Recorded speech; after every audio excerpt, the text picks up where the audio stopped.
Hello, Scorpio, Sun, Moon, Rising, and Venus signs. Kamusta kayo? Sana ba'y nasa mabuti kayong kalagayan. Welcome back po sa Star Tarot. At kung bago kayo rito, welcome din po kayo. Please subscribe, like, share my videos, and leave me a comment kung naka-resonate po kayo. Thank you. Tignan natin kung ano ang mga messages ni Scorpio. First message po ninyo, we have the Moon energy. Si Moon energy, this is about intuition, this is about dreams, illusion. Kaya importante na makinig kayo lagi, magtiwala kayo at makinig kayo lagi sa inyong intuition, Scorpio. Kasi there could be important guidance, no, na ipinapadala sa iyo ng universe. Maaaring makatulong yan, na magkaroon ka ng gabay, magkaroon ka ng clear direction of where you are heading. Maaari din kasi rito, no, na meron ding mga enlightenment siguro ikaw na makukuha sa ngayon, na makakatulong sa iyo na to find out, no, the truth.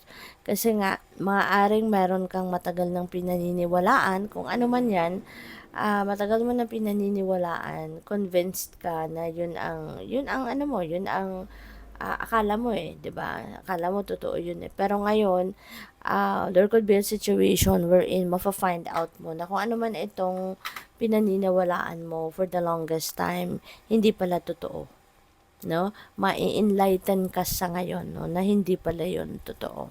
Okay? So, may mga ganong sitwasyon dito.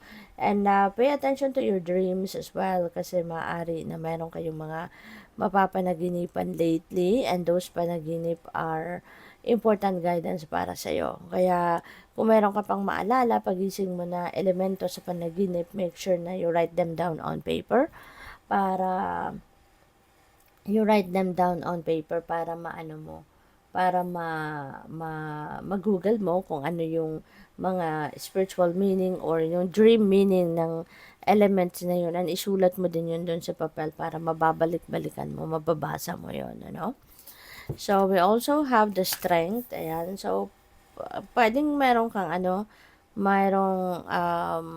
baka meron challenging situation dito na kailangan mong harapin.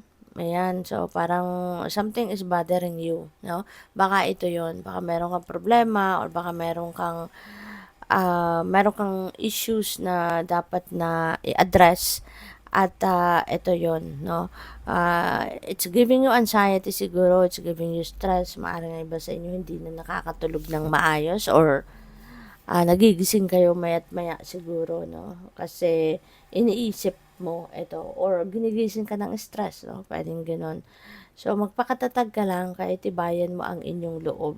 Kasi, di ba nga may kasabihan na inner strength can move mountains. Kaya, kayang-kaya mo to na masolusyonan as much as possible, sana matransmute mo kung ano man itong mga negative thoughts na to, matransmute mo into something positive para mas ma-attract mo yung positive na mga pangyayari at experiences and situation sa buhay mo. Kasi hindi naman agad-agad yun nangyayari, 'di ba? Nag-develop din, no, yung energy sa buhay natin. Kaya mas magandang i-maintain natin na lagi lang positibong iniisip natin para positibo eventually, no, yung babalot sa buhay natin. And ito, as much as possible, kung sa tingin niyo makakatulong, if you're going to seek for advice, no, from other people, then do so, 'di ba?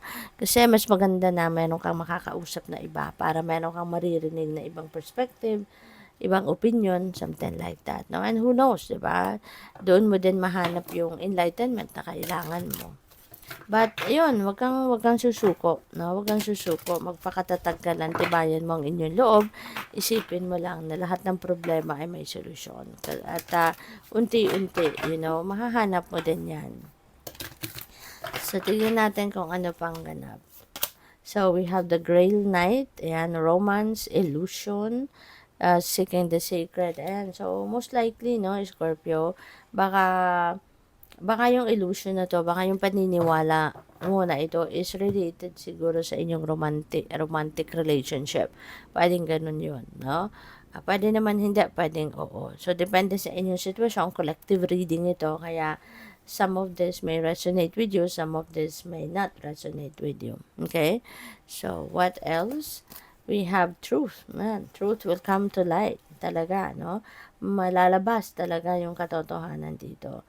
Kaya kung ano man ito na maaaring pinaniniwalaan ninyo in the past or for the longest time pinaniniwalaan ninyo, that is going to mako-correct na kung ano man yung pinaniniwalaan mo kasi lalabas na yung katotohanan dito, no?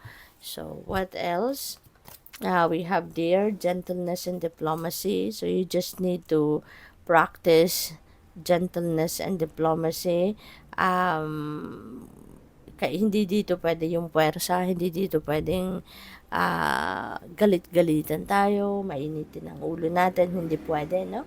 Gamitin natin ng gentle approach, no? Yung sitwasyon natin. Kaya kailangan na pag-isipan ang bawat salitang lalabas sa bibig mo, pag-isipan mo muna, pag-isipan yung bawat step, no, na gagawin ninyo para alam mo yun, wala kayong walang pagsisisihan, no, because you did the right thing. So, what else? We have this one. Ayan, so there is transformation, okay, na magaganap dito. Pwedeng transformation ito sa sa buhay mo in general, 'di ba? Or pwedeng merong mga pagbabago sa mga paniniwala mo or sa mga pinaniniwalaan mo since the truth is coming out. So, pwedeng magbabago na ngayon yung perspective mo, pwedeng magbago na dito yung, kasi nga, yung ano siguro itong pinaniniwalaan mo, mababago na yan, 'di ba? Kasi malalaman mo na yung totoo. So, pwedeng marami ang maapektuhan nito, no, on a personal level, 'di ba? Kaya maaring this is a big one, no, na pagbabago. And this is also a reminder para sa iyo na magtiwala ka sa mga psychic gifts mo. Magtiwala ka sa mga intuitive gifts mo, intuitive abilities mo. Kasi marami, no, ngayon yung mga mensahe, marami ngayon yung mga downloads na pwedeng dadating sa'yo. Okay? So, good luck. Thank you for watching. Love and light. Namaste.